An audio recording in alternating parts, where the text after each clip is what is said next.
റാലിയിൽ പങ്കെടുക്കാൻ കഴിഞ്ഞതിലുള്ള സന്തോഷം ആദ്യമേ തന്നെ രേഖപ്പെടുത്തട്ടെ.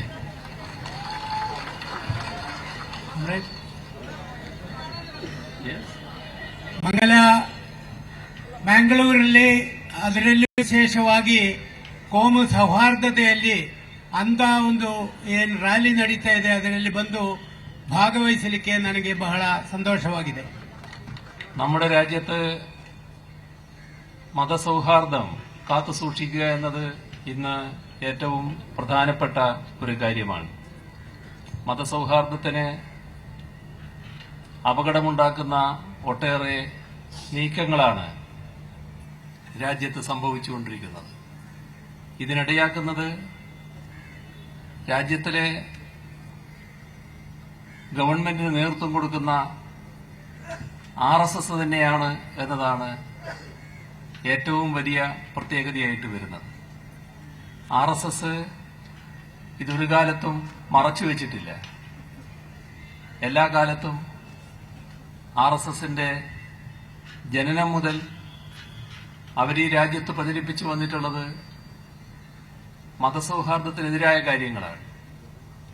മതസ്പർദ്ധയും അതിന്റെ ഭാഗമായുള്ള വർഗീയ വിദ്വേഷവും വളർത്തിക്കൊണ്ടുവരാനാണ് തുടക്കം മുതലേ RSS ശ്രമിച്ചിട്ടുള്ളത്. ನಮ್ಮ ದೇಶದಲ್ಲಿ ಕೇಂದ್ರದಲ್ಲಿ ನಡೆಸುವಂತ ಆಡಳಿತ ಯಾವ ರೀತಿಯಲ್ಲಿ ಆಗ್ತಿದೆ ಅಂತ ಹೇಳಿದರೆ ದೇಶಕ್ಕೆ ಒಂದು ದೊಡ್ಡ ಸವಾಲಾಗ್ತಿದೆ. ಅದರಲ್ಲೂ ವಿಶೇಷವಾಗಿ ಅದಕ್ಕೆ ಒಂದು ಮಾರ್ಗದರ್ಶನ ನೀಡುತ್ತಿರುವಂತಹ RSSನ ಪ್ರವೃತ್ತಿ ಅವರು ಎಂದೂ ಜನಪರವಾದಂತ ನಿಲುಮೆಯನ್ನು ತೆಗೆದುಕೊಂಡವರಲ್ಲ. ಅವರು ಯಾವ ಕಾಲದಲ್ಲಿ ಅವರನ್ನ ಸ್ವತಃ ರಚಿಸಿದ್ದಾರೆ. ಆವತ್ತಿಂದ ಹಿಡಿದು ಕೋಮು ಸೌಹಾರ್ದತೆಯನ್ನ ಕೆರಳಿಸುವಂತ ಮತ್ತು ಇಲ್ಲಿ ನಮ್ಮ ದೇಶದಲ್ಲಿ ಬಹಳಷ್ಟು ಸವಾಲುಗಳನ್ನ ಉಂಟು ಮಾಡುವಂತ ಒಂದು ಇದಾಗಿ ಬಂದಿದ್ದಾರೆ. ಅದರಿಂದ ಇದು ವಿಶೇಷವಾದಂತಹ ಒಂದು ಪರಿಸ್ಥಿತಿಗೆ ನಮ್ಮನ್ನ ತಂದು ನಿಲ್ಲಿಸಿದೆ. RSS എന്നത് നമ്മുടെ രാജ്യത്തിന്റെ പൊതുവായ ധാരകളോടൊപ്പം നിൽക്കുന്ന ഒരു സംഘടനയല്ല. നിർഭാഗ്യവശാൽ ആ സംഘടനക്കാണ് ഇന്ന് രാജ്യത്തിന്റെ നയങ്ങൾ തീരുമാനിക്കാനുള്ള അവകാശം ലഭിച്ചിരിക്കുന്നത്. ഇന്ത്യൻ പ്രധാനമന്ത്രി അടക്കമുള്ള ഭരണ നേതൃത്വം RSSന്റെ ആജ്ഞകളനുസരിച്ചാണ് നീങ്ങിക്കൊണ്ടിരിക്കുന്നത്. 1925 RSS എന്ന സംഘടന രൂപം കൊള്ളുന്നത്. ഇന്ത്യൻ സ്വാതന്ത്ര്യ സമരം തിളച്ചുമറിഞ്ഞു നിൽക്കുന്ന ഘട്ടത്തിലാണ് RSS ജനിക്കുന്നത്. 22 വർഷം സ്വാതന്ത്ര്യ സമരം കത്തിക്കാളി നിന്ന ഘട്ടത്തിൽ RSS ഇവിടെ പ്രവർത്തിക്കുന്നുണ്ട്. പക്ഷേ ഇന്ത്യൻ സ്വാതന്ത്ര്യ സമര പ്രസ്ഥാനത്തിൽ ഒരു പങ്കും വഹിക്കാത്ത ഒരു സംഘടനയാണത് എന്ന് നാം കാണേണ്ടതായിട്ടുണ്ട്. RSS ನಮ್ಮ ದೇಶದ ಒಂದು ಸಂಸ್ಕೃತಿ ಆಗಲಿ ಅದಕ್ಕೆ ಹೊಂದಿಕೊಂಡು ಹೋಗುವಂತ ಒಂದು ಸಂಸ್ಥೆ ಅಲ್ಲ. 1925ನೇ ಇಸ್ವಿಯಲ್ಲಿ ಯಾವಾಗ ನಮ್ಮ ದೇಶದ ಸ್ವಾತಂತ್ರ್ಯ ಹೋರಾಟ ಅತಿ ಉನ್ನತ ಮಟ್ಟಕ್ಕೆ ಏರಿಸಿತ್ತು ಅಂದ ಸಂದರ್ಭದಲ್ಲಿ ಹುಟ್ಟಿ ಮತ್ತೆ 22 ವರ್ಷ ದಾಟಿದರೂ ಅವರು ಇಂಥ ಹೋರಾಟದಲ್ಲಿ ಪಾಲ್ಗೊಳ್ಳಲಿಕ್ಕೆ ಯಾವ ಪಾತ್ರವೂ ವಹಿಸಿಲ್ಲ ಅಂತ ಹೇಳುವುದನ್ನ ನಾವು ಗಮನಿಸಬೇಕಾಗತ್ತೆ. സ്വാതന്ത്ര്യ സമരത്തിൽ ഒരു പങ്കും വഹിച്ചില്ല എന്ന് പറഞ്ഞാൽ ആ കാലത്ത് അവരവരുടേതായ പങ്ക് വഹിച്ചു. അക്കാലത്ത് രൂപം കൊണ്ട എല്ലാ സംഘടനകളും സ്വാതന്ത്ര്യ സമരത്തിൽ പങ്കെടുക്കുകയും ബ്രിട്ടീഷുകാർ രാജ്യം വിട്ടു പോകണമെന്ന നിലപാട് സ്വീകരിക്കുകയും ചെയ്തു. ബ്രിട്ടീഷുകാർ രാജ്യം വിട്ടു പോകുന്നതിനെക്കുറിച്ച് ആ ആവശ്യം ഉന്നയിച്ചുകൊണ്ട് സമരം നടത്തുന്നവരുടെ ഇടയിൽ ചില വ്യത്യസ്താഭിപ്രായങ്ങളുണ്ടായിരുന്നു. എന്നാൽ എല്ലാവരും ഇന്ത്യക്ക് സ്വാതന്ത്ര്യം വേണമെന്നും ബ്രിട്ടൻ രാജ്യം വിട്ടു പോകണമെന്നും ഉള്ള കാര്യത്തിൽ ഏകാഭിപ്രായക്കാരായിരുന്നു. ഇവിടെയാണ് RSSന്റെ വ്യത്യസ്തത വരുന്നത്. RSS ആ ഘട്ടത്തിൽ സ്വാതന്ത്ര്യ സമര പ്രസ്ഥാനത്തിൽ പങ്കെടുക്കാതെ ബ്രിട്ടീഷുകാർ ഇന്ത്യ വിട്ടു പോകണമെന്ന് ആവശ്യം ഉന്നയിക്കാൻ തയ്യാറായില്ല. നേരെ മറിച്ച് ബ്രിട്ടീഷുകാര് ഇന്ത്യയിൽ തുടരുന്നതിന് അനുകൂലമായ നിലപാടാണ് സ്വീകരിച്ചത്. സവർക്കർ തന്നെ വൈസ്രോയിയെ കണ്ട് ഞങ്ങൾ ഇതിനോടൊപ്പമില്ലെന്നും നമ്മൾ രണ്ടു കൂട്ടരുടെയും താൽപര്യം ഒന്നാണെന്നും അറിയിക്കുകയുണ്ടായി. അങ്ങനെ സ്വാതന്ത്ര്യ സമരത്തെ ವಂಚಿತ ಪಾರಂಪರ್ಯമാണ് RSSനുള്ളത്. ಸ್ವಾತಂತ್ರ್ಯ ಹೋರಾಟದಲ್ಲಿ ಯಾವುದೇ ಪಾಲ್ಗೊಂಡಿಲ್ಲ ಅಂತ ಹೇಳುವಂಥದ್ದು ಸರಿಯಲ್ಲ. ಒಂದು ರೀತಿಯಲ್ಲಿ ಸ್ವಾತಂತ್ರ್ಯ ಹೋರಾಟ ನಡೀತಿದ್ದಾಗ ಹೆಚ್ಚಾಗಿ ಬ್ರಿಟಿಷರು ಭಾರತ ಬಿಟ್ಟು ತೊಲಗಬೇಕು ಅಂತ ಹೇಳುವಂಥದ್ದೇ ಮುಂದಿಟ್ಟಂತ ಒಂದು ಘೋಷಣೆ. ಅದರಲ್ಲಿ ವ್ಯತ್ಯಸ್ತ ಅಭಿಪ್ರಾಯಗಳಿರಬಹುದು. ಆದರೆ ಅಂಥ ಸಂದರ್ಭದಲ್ಲಿ ಬ್ರಿಟನ್ ಭಾರತವನ್ನು ಬಿಟ್ಟು ಹೋಗಬೇಕು ಅಂತ ಹೇಳುವಂತ ಮಾತನ್ನ RSSನ ಕಡೆಯಿಂದ ಬರಲಿಲ್ಲ. ಸವರ್ಕರ್ ಅವರು ಅಲ್ಲಿನ ವೈಸ್ರಾಯಿಯನ್ನ ಭೇಟಿಯಾಗಿ ನಮಗೂ ನಿಮಗೂ ಬಹಳಷ್ಟು ಹೊಂದಾಣಿಕೆ ಇರುವಂತ ಅಂಶಗಳಿದೆ, ಅದರಿಂದ ನಾವು ಯಾವ ರೀತಿಯಲ್ಲಿ ನಿಮಗೆ ಸಹಾಯ ಮಾಡುವ ಅಂತ ಹೇಳುವಂತ ರೀತಿಯಲ್ಲೇ ಅವರು ಮಾತಾಡಿದ್ದಾರೆ. ಅಂದ್ರೆ ಸ್ವಾತಂತ್ರ್ಯ ಹೋರಾಟದಲ್ಲಿ ಅವರು ವಹಿಸಿದಂತ ಒಂದು ಪಾತ್ರ ಏನಿದೆ ಅದಕ್ಕೆ ಮೋಸ ಮಾಡುವಂತ ಪಾತ್ರ ಅಂತ ಹೇಳಿ ನಾವು ತಿಳ್ಕೋಬೇಕು. നമ്മുടെ രാജ്യത്തെ ഒന്നായി കാണാൻ, ജനങ്ങളെ ഒന്നിപ്പിച്ചു നിർത്താൻ RSS ഒരു കാലവും തയ്യാറില്ലായിരുന്നു. ജനങ്ങളെ ഭിന്നിപ്പിക്കുക, വർഗീയമായി ചേരിതിരിക്കുക, ഇതാണ് RSS തുടക്കം മുതലേ ശ്രമിച്ചു വന്നത്. അതിന്റെ ഭാഗമായാണ് രാജ്യത്ത് വർഗീയ കലാപങ്ങൾക്ക് നേതൃത്വം കൊടുക്കുന്ന അവസ്ഥയിലേക്ക് RSS എത്തിച്ചേർന്നത്. നാം ഓർക്കേണ്ട കാര്യം, RSS എന്ന സംഘടന നമ്മുടെ രാജ്യത്തിന്റെ ഐക്യത്തിനെതിരായ ഒരു വിഭാഗമാണ്. ജനങ്ങളുടെ ഐക്യത്തെയാണ് അവർ എതിർക്കുന്നത്. എല്ലാ കാലത്തും ജനങ്ങളെ ഭിന്നിപ്പിക്കുന്നതിനാണ് RSS ശ്രമിച്ചു വന്നിട്ടുള്ളത്. ഇവിടെ ഒരു പ്രധാന ചോദ്യം സ്വാഭാവികമായും ഉയർന്നു വരും. എന്തിനാണ് മഹാത്മാഗാന്ധി കൊല ചെയ്യപ്പെട്ടത്?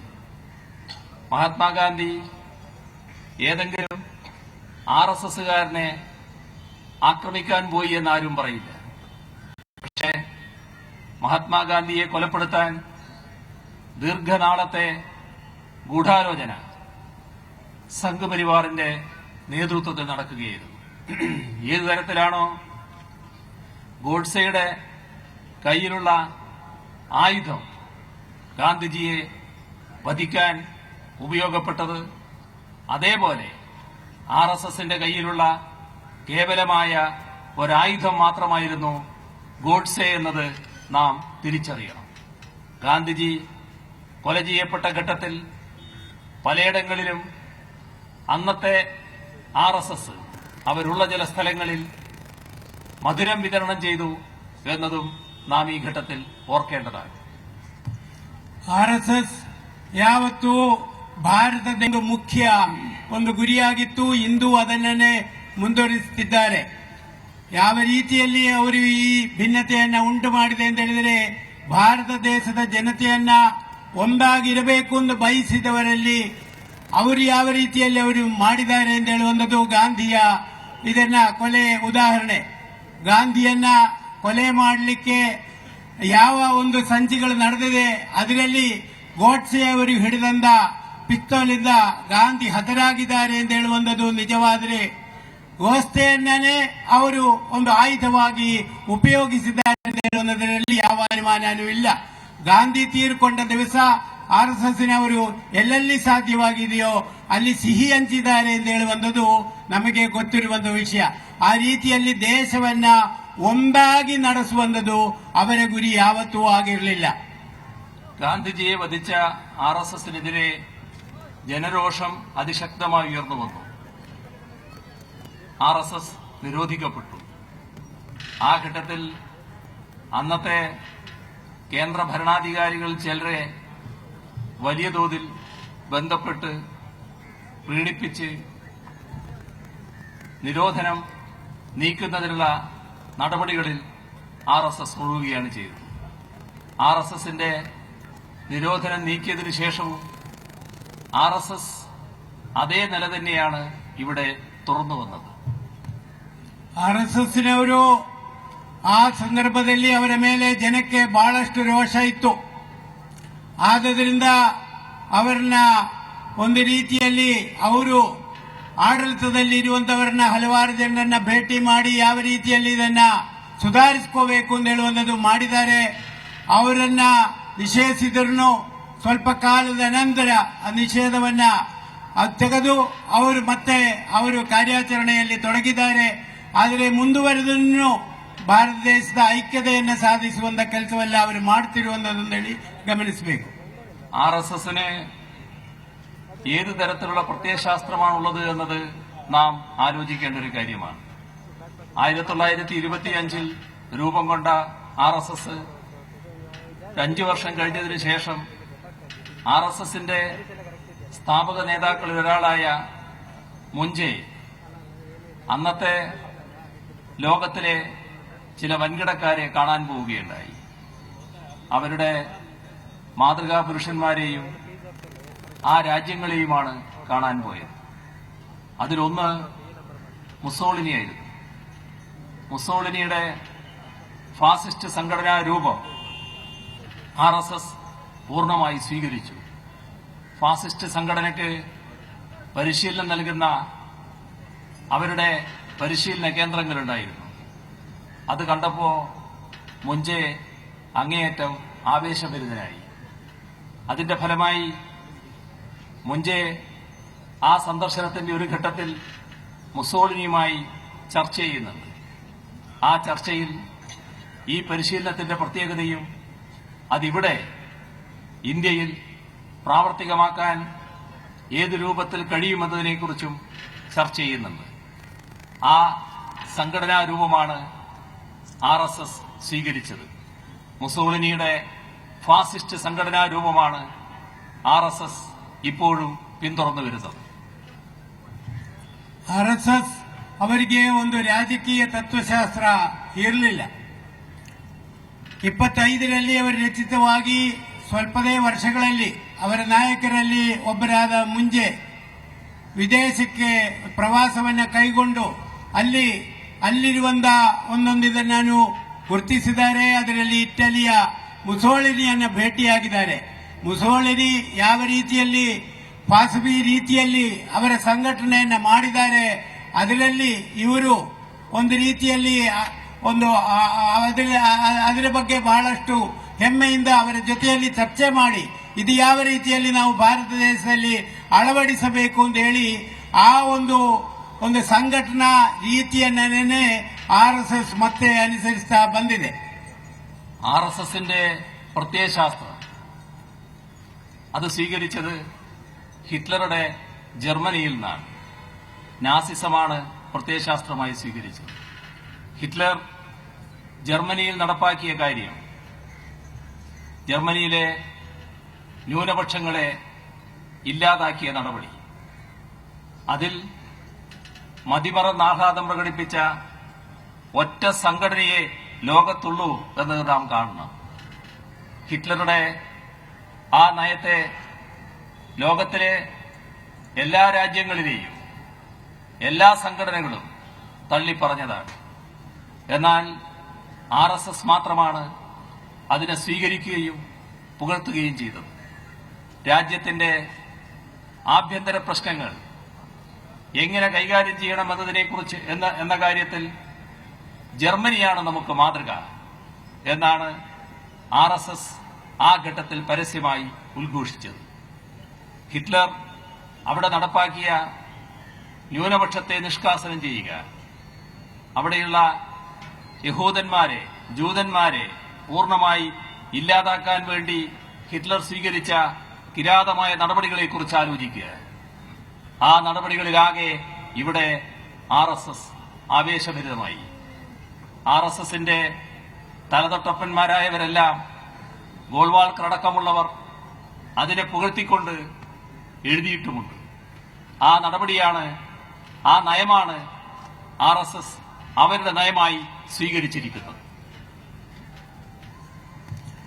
RSSನವರ ಒಂದು ರಾಜಕೀಯ ತತ್ವಶಾಸ್ತ್ರ ಏನಿದೆ ಅದನ್ನು ಹುಡುಕುತ್ತಾ ಅವರು ಹೋಗಿ ಜರ್ಮನಿಯನ್ನು ಸೇರಿದ್ದಾರೆ. ಹಿಟ್ಲರ್ನ ತತ್ವಶಾಸ್ತ್ರ ಏನಿದೆ ಯಾವ ರೀತಿಯಲ್ಲಿ ಅದು ಪ್ರಯೋಗದಲ್ಲಿ ಅವರು ತಂದಿದ್ದಾರೆ ಅಂತ ಹೇಳುವಂಥದನ್ನ ಅವರು ಅದನ್ನು ಅಭ್ಯಾಸ ಮಾಡಿದ್ದಾರೆ. ನೀವು ಇದು ಅಲ್ಪಸಂಖ್ಯಾತರನ್ನ ಯಾವ ರೀತಿಯಲ್ಲಿ ಇಲ್ಲದೆ ಮಾಡುವಂಥದ್ದು ಅಂತ ಹೇಳುವಂಥದ್ದನ್ನೇ ಹಿಟ್ಲರ್ ತೋರಿಸಿಕೊಟ್ಟದ್ದು.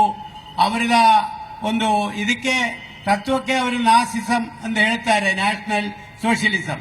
ಅದನ್ನ ಜಾರಿ ಮಾಡಿಸುವಂಥದ್ದು ಒಂದು ಅಲ್ಪಸಂಖ್ಯಾತರನ್ನ ಇಲ್ಲದೆ ಮಾಡೋದಕ್ಕೆ, ಯಹೂದಿಗಳನ್ನ ಯಾವುದೇ ರೀತಿಯಲ್ಲಿ ಅಲ್ಲಿ ಇರಬಾರದು ಅಂತೇಳಿ ಇಲ್ಲದೆ ಮಾಡುವಂಥದ್ದು ಹೇಗಿದೆ ಅಂತ ಹೇಳುವಂಥದನ್ನ ಅಭ್ಯಾಸ ಮಾಡಿ ನಮ್ಮ ದೇಶದಲ್ಲಿಯೂ ಆ ರೀತಿಯಲ್ಲಿ ಅಲ್ಪಸಂಖ್ಯಾತರನ್ನ ಇಲ್ಲದೆ ಮಾಡುವಂಥದ್ದೇ ಅವರ ಒಂದು ಮುಖ್ಯ ಗುರಿಯಾಗಿ, ಅದೇ ಅವರ തത്വശാസ്ത്രವಾಗಿ അവർ ಬೆಳೆಸಿಕೊಂಡಿದ್ದರು. ഈ നയം ഇന്ത്യയിൽ പൂർണ്ണമായി RSS സ്വീകരിച്ചു. RSSന്റെ നയം ഹിറ്റ്ലറുടെ നയമാണെന്നർത്ഥം. ഹിറ്റ്ലർ നടപ്പാക്കിയ നാസിസമാണ് തത്വശാസ്ത്രമായി RSS അംഗീകരിച്ചിരിക്കുന്നത്. ഹിറ്റ്ലറുടെ അതേ വാചകങ്ങൾ RSSന്റേതായ വാചകങ്ങളായി കാണാൻ സാധിക്കും. ന്യൂനപക്ഷത്തെ എങ്ങനെ നേരിടണം എന്നാണ് ഹിറ്റ്ലറുടെ നയമായി എഴുതി വച്ചിരുന്നത്. ഇവിടെ RSS അതേ നയം അതേ രൂപത്തിൽ തന്നെ എഴുതി വെക്കുകയാണുണ്ടായത്. ഹിറ്റ്ലർക്ക് അവിടെ ഒരു കൂട്ടർ മാത്രമായിരുന്നു ന്യൂനപക്ഷം. അത് യഹൂദന്മാരായിരുന്നു, ജൂതന്മാരായിരുന്നു. ജൂതന്മാരെയും അവിടുത്തെ കമ്മ്യൂണിസ്റ്റുകാരെ അന്ന് ബോൾഷെവിക്കുകൾ